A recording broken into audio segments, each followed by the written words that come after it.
All right, so this is a big deal. As I said last podcast, regardless of what you think of the guys off the field issues and stuff like that, this is a fantasy football show, and Deshaun Watson has officially been traded. We knew he was going to get traded. We just did not know where. They had it narrowed down to, 3-4 teams. And then, boom, he goes to the Browns.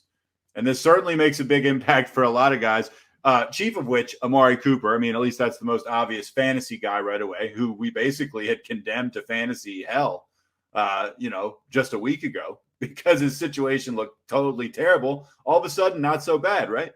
No, not at all. I mean, starting with Watson himself, we talked about this on the last show. He's never been below the QB5 in fantasy points per game, even as a rookie. I mean, he took the league by, and that was his best season when he had those 7 games as a rookie. It was insanity. But even still, even in his worst years, QB5 or better, last time out, led the NFL in passing yards.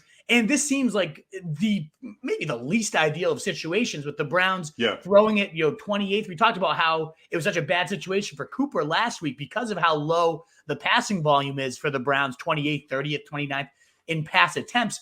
But you can't give up 3 first-round picks. I mean, I'd be shocked if you give up that type of haul and don't completely overhaul your entire offense. Yes, they'll still lean on Chubb. Yes, they'll still have the run game as a backbone. But Deshaun Watson is going to be the focal point of this offense. He is one of the best play-action passers in the league. Last time out there was number 1 in quarterback rating off of play action and in deep accuracy. And that's the part of the passing game that thrives under Stefanski. It's all built off the run and then the deep shots off of play action. So I think this is going to be a fine fit. He is so talented, Watson himself, that he's my quarterback 5. Assuming he does not get suspended any games, I'm not going to rank him below a quarterback spot. He's never finished below. He is just that talented. You mentioned Amari Cooper. Certainly the biggest winner in my eyes was the wide receiver 34 in my rankings before this news. He's flown up 22 spots to my wide receiver 12. This is a ideal situation because there's not really many other weapons to throw to. Right. David Njoku might be the next man up on the weapons cabinet. And yeah, he's going to get a big upgrade too. We'll talk about him in a second.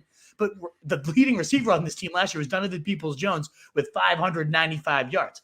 They have nobody else to throw to. So Cooper is going to be the apple of Deshaun Watson's eyes. And we've seen the situation play out before with DeAndre Hopkins. 2018, the number 1 receiver there, 163 targets, 115 catches, 11 TDs, 1,572 yards, was the wide receiver 3 with 21 fantasy points per game.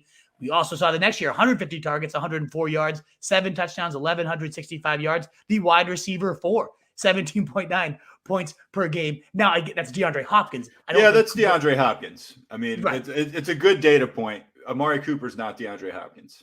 No, he's not. And the Browns are not. No, even after that, Brandon Cooks had 1,150 yards, wide receiver 17, 15.4 points per game. That was with Will Fuller averaging even more, 17.2 fantasy points per game. The wide receiver 8 that season. So they had 2 receivers in the top 17 there. And Houston, again, Watson was leading the NFL in passing yards that season. So you don't have that type of, I do think Fuller, my guess is he's going to end up there. So we can kind of look at this as like a Brandon Cooks, Will Fuller situation.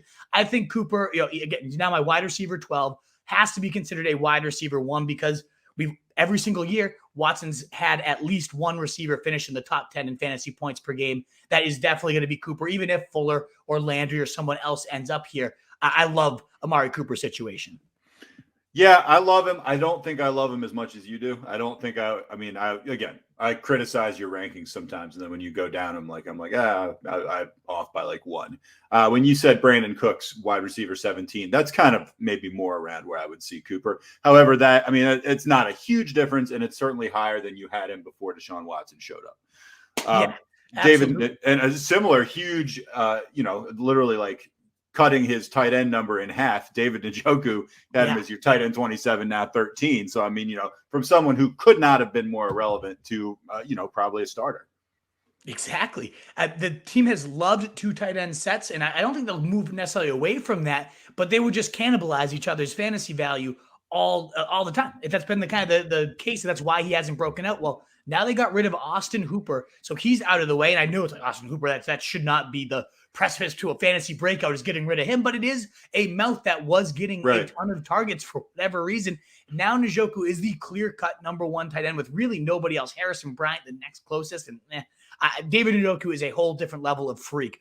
4.64 40, 85th percentile, even higher in terms of speed score. His burst, 97th percentile. Just a freak athlete with a 94th percentile catch radius, an 81st percentile speed score. I mean, everything. This guy is a freak athlete. We've seen the rare games where Hooper's been out. Njoku gets used and suddenly he blows up for 12 to 20 fantasy points nearly every single time. And that's with Baker Mayfield throwing in the rock. Now you give him Deshaun Watson. I absolutely love this setup for him. And again, because the weapons are just so barren behind Cooper, to me, he's probably number 2 on the target totem pole. If not him, then it would be right now Donovan Peoples-Jones, who, if everything stood as it does right now, Donovan Peoples-Jones got the biggest bump of any single player on my last big board update. He wasn't even ranked. He's now bumped up 150 spots into a definite wide receiver target of mine. I do think, though, I keep saying, I imagine Will Fuller or at least somebody is going to be added. It probably won't be a high-name rookie because they've lost a ton of draft picks to go get Watson. I don't think they're done making moves. So I imagine Njoku, his role is going to be firm against Stefanski. He loves having a heavy dosage of the tight end position. I think Njoku's going to feast there. I don't think the current wide receiver 2 is on the roster, but should they make no further moves, Donovan Peoples-Jones would be one of my favorite 10th, 11th round targets, as again, Deshaun Watson led the NFL in deep passer rating his last time out there. He has consistently had one of the best deep balls in the league, and we know that's what Peoples-Jones does the best. So I would love to see what he could do if he does maintain that role. Even as the 3, he'll have, in terms of best ball, I don't know if you'd ever use Donovan Peoples-Jones in a seasonal league. You never know when those blowups would come, but he'll definitely have a couple of those 2 touchdown monstrous games. Yeah, he will with Will Fuller. I mean, with Deshaun Watson, no matter who else is added. So he's definitely a good late round stab. But should he be that number 2 coming into the season, like we just said, Will Fuller and Brandon Cooks, both top 20 receivers. I don't think they'll have enough volume there, given this run heavy attack. But I do think that, I mean, we should. What's your take? Because I'll give you mine on Nick Chubb now, but do you think this helps or hurts Nick Chubb? I think it helps him, actually.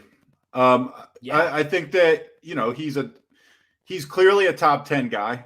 I would have put him probably low end top 10 before this, and maybe now mid to low. I don't know. I'd maybe bump him 2 spots, 3 spots, something like that. Would you bump him? I bumped him up 5. Maybe I'm being aggressive because you know me. I've loved. No, Chubb.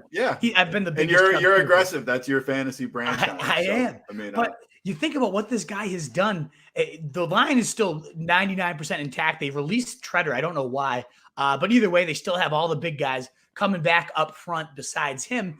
And he's been so efficient these last few years, and that's with everybody stacked in the box. There's no real threat.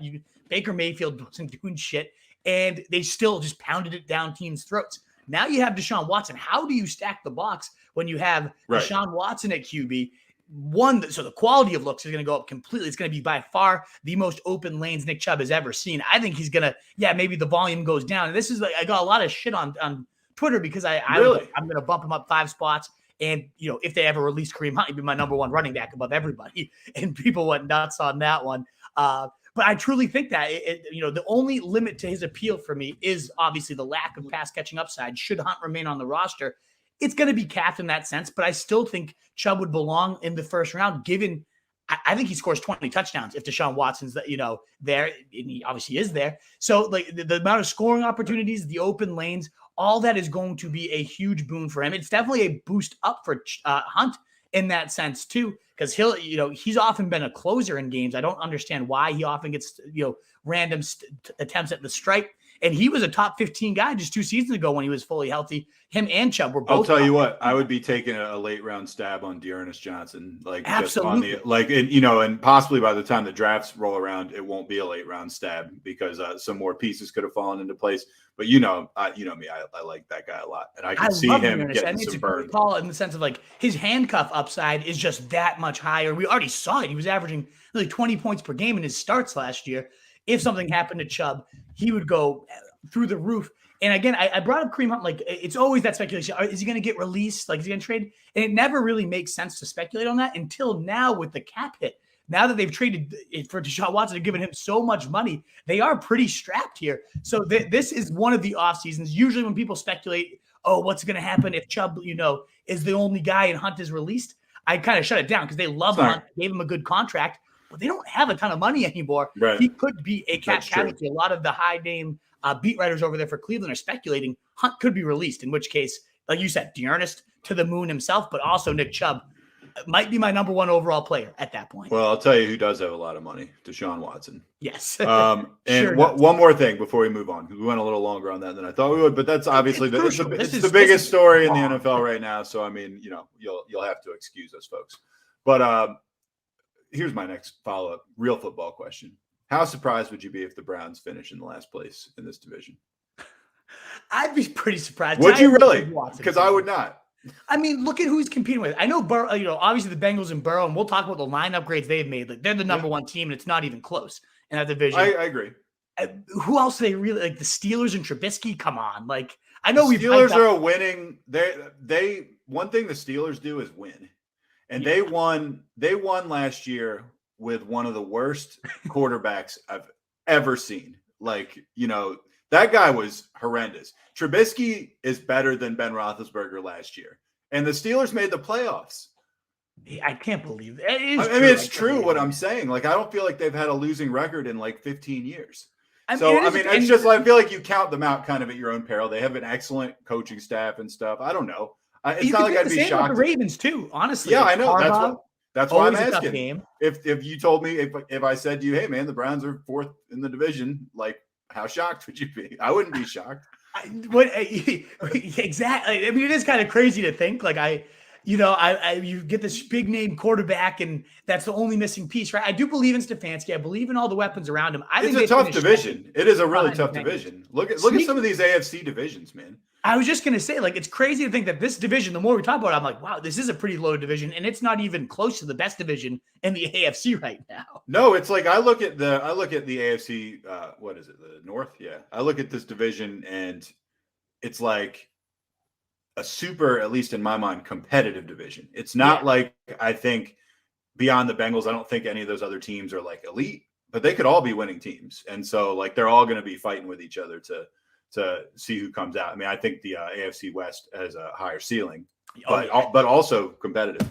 All right, let's move on. Fun games in the AFC. Yeah, I'll tell you that. I'm excited for some football. It's only 6 months away. What is up, you fantasy wolf? Thanks so much for tuning in. If you haven't already, share your thoughts in the comments, check out some more videos, and join the newest Wolfpack by subscribing below.